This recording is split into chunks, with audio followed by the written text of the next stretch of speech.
Hello, Active Sage here on the Sage channel, and today we're going to be looking at two large ships. In fact, they're drones. They're CRLDs, completely random large drones. Because basically, I felt like building just something completely random. No purpose set in mind, just to have a little bit of fun and see what came out like I used to do in the old days, really. And I'm pretty fond of these two ships. Yes, they don't have a function, but I'm very happy with them. And this is CRLD 1.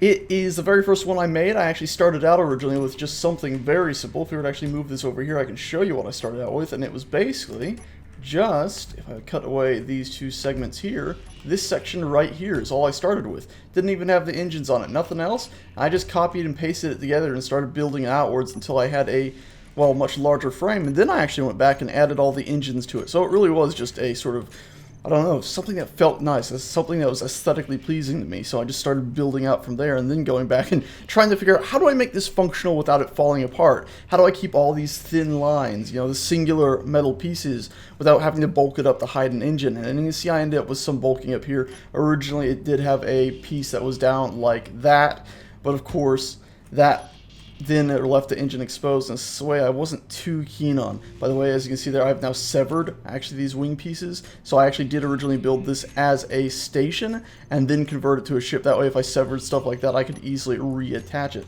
So I'm really quickly going to go ahead and spawn it back in. These two ships that I'll be showing today are both on the Steam Workshop, or they will be by the time this video is up probably. So if you want to go ahead and download them, you will be able to. And if we come along to this was actually the back of the ship, you'll now see I've stuck the thrusters in here. I'll go over the thrusters really quick. How about that, eh? I got 2 thrusters at the back, 2 thrusters at the front, and 4 thrusters on the side. Again, remember, I wasn't going for a very ideal setup here. I was just going for what I thought was aesthetically pleasing. And the only thing I really don't like on this ship really is the antenna. I wish we had a singular block antenna for large ships, but unfortunately we just have this big one. I could have used a mod, but I didn't feel like using one. And then on the back here we also have our nice little camera. If we were to fly up to the top, you'll notice that we have these 3 sort of circles running down the ship. Well, in the front and back ones, we have reactors. So you can see we got 2 small reactors there and 2 small reactors there. At the center point here, we have our remote control block and our singular gyroscope for the whole ship. And that's really it. It's an exceedingly simple ship. And yes, I said exceedingly. Drinking game from the other video. Sorry if you've died from alcohol poisoning. Anyway, let's go ahead and actually take control of this drone now, because as you've seen, it has no cockpit. By the way, we are standing here. We're in 200 meters of that antenna. So it should relay our signals back and forth between that antenna and the antenna that's on that ship. So we're going to go ahead and select the ship, click the control me group, and take control over it. And right away there you can see we are in control. I'm accelerating now, and I'm actually going to turn and start accelerating the other way. And as you can see, it's not exactly the fastest ship on Earth. It can turn pretty quick, but actually accelerating is pretty dang slow. But overall, I'm just happy to have something just random. You could imagine if you had a way to set these up with an actual AI system, you could set them in a patrol, just sort of like to buzz around and give some life to your world. So think of maybe games like Ratchet and Clank, when they have those space worlds, you often see random ships flying in the background. They're not really thought through fully, but they're interesting enough to at least give you something in the background. Anyway, that's this ship. It's kind of hard to control from a distance when can't really tell which direction is up and down, and especially because it's so slow. You can, of course, use the 1 and 2 buttons to go ahead and take camera control over it, as so. But again, it's just a pretty much random thing. So what I'm going to do is I'm going to fly it down here a bit and relinquish control over it. And I'm going to bring in the second one. So F10 again, we're just going to double click on that one there. And what you'll notice right away is the size difference. This is CRLD2. A fair bit bigger, you'll notice. This one actually I like much more than the first one, because it actually looks like a complete ship in a way, and it actually has a lot more, well, its systems are actually functional. You could use this one in survival fairly easily, actually. Not that it has any purpose. Again, it's more for aesthetic beauty than anything. Now, at first glance, you might be saying, hey, it just looks sort of like a random brick, but as I move about, you'll notice that it has a huge amount of hollow space. Almost as if we were to look at it like this, if it's some sort of cathedral sticking out of its sides.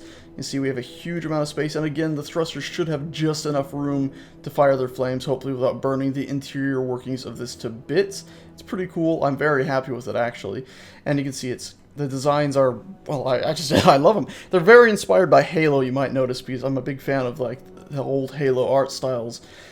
Let's move on to the front though. You'll see more of these random things, and unlike these center ones here, which are all the same, these ones here actually have some deviations because they actually go out less and less as they move down towards these edge points here. But you can see we do have an assortment of thrusters here as well, and this, I believe, is actually the front of the ship. And because these are drone ships, you can see that we do have a camera stuck on the end of a piston right there. And yeah, overall, I'm very happy with it. There's a whole lot of little detail here in the way these things jump out, and they're slightly different. I almost am tempted to make a race course just based on these weird different shapes changing up, and you could almost find your own way through a big cube or something. I do have to report, though, that I did end up with some lag while building this ship. As it got so big, right-click and remove a block was actually a bit laggy. There'd be almost a second of delay before it actually disappeared. It was a bit disheartening, actually. Overall, this is the outside of the ship. I'm pretty happy with it. You can see some of these things like this here. You could almost imagine cutting off this single last giant fin and using it as its own ship, trying to build something out of it. I'm very happy with it overall. Anyway, let's go ahead and actually look at the inner workings of it here. Behind this piston, which is, I believe, at the back now, you'll notice that we have an assortment of gyroscopes. Please bear in mind, this is indeed mirrored on all the sides, as you can see here. So let's go ahead and keep on the tour inside, just keeping in mind that everything's mirrored, so the other side of the ship look the same. So once again, the piston, I was originally thinking I might have a connection point, that's why I have the conveyor hooked up to that piston, but I decided to go with the cameras instead.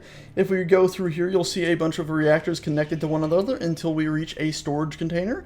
And if we go right past the storage container, we come to the very center of the ship. Here at the very center of the ship, you find a control seat, so if you want to use this ship yourself, you can.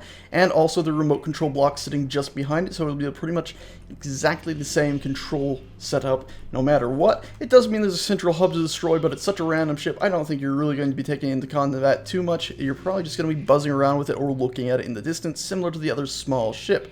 You'll notice that, though, that we do have these pipes going out the sides. If we were to follow these, they do indeed lead to connection points, so you could bring a small refueling ship in here, probably flying it through this way, and dock here and go ahead and actually refuel this ship with its needed supplies. And of course, as I said, the ship is mirrored, so if we were to fly down that way, it's exactly the same as the way we just came.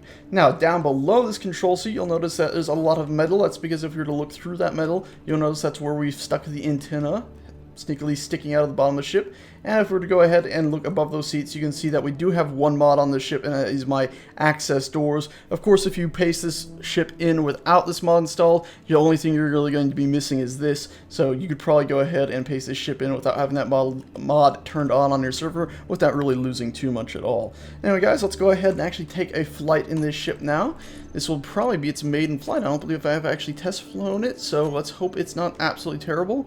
And instantly reversing, you see it's much faster than its smaller friend, and of course it has a lot more engines. Now, turning speed, you can see here, is a bit slow. Let's actually try to get this thing moving, and for the time being, I'm just going to stick in this camera view, because if I switch back to another camera view, we will of course find ourselves at a slightly limited perspective using those cameras that are inside that ship.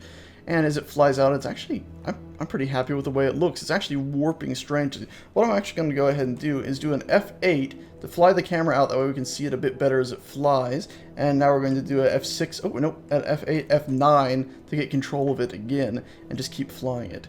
Pretty happy with it overall, and of course this is all drone control. I think what I'll do now to get better control over it is I'm actually going to go ahead and, by the way, I just love the way those metal bars at the back sort of the way they cross over each other and have all those strange lines that sort of show up. It's very nice. I like it.